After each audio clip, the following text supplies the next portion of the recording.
siitä ne lähti tämän vuoden puinnin käyntiin toisen vuoden satokuminalla. Tervetuloa mukaan seuraan.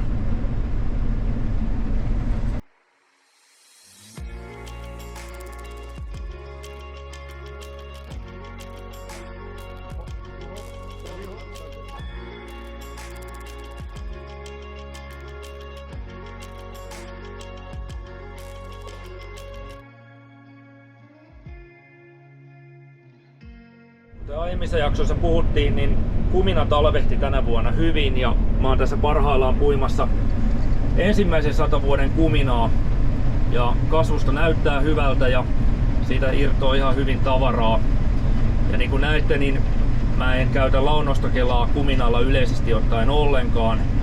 Kumina menee harvemmin lakoon ja jos ei se ole laossa, niin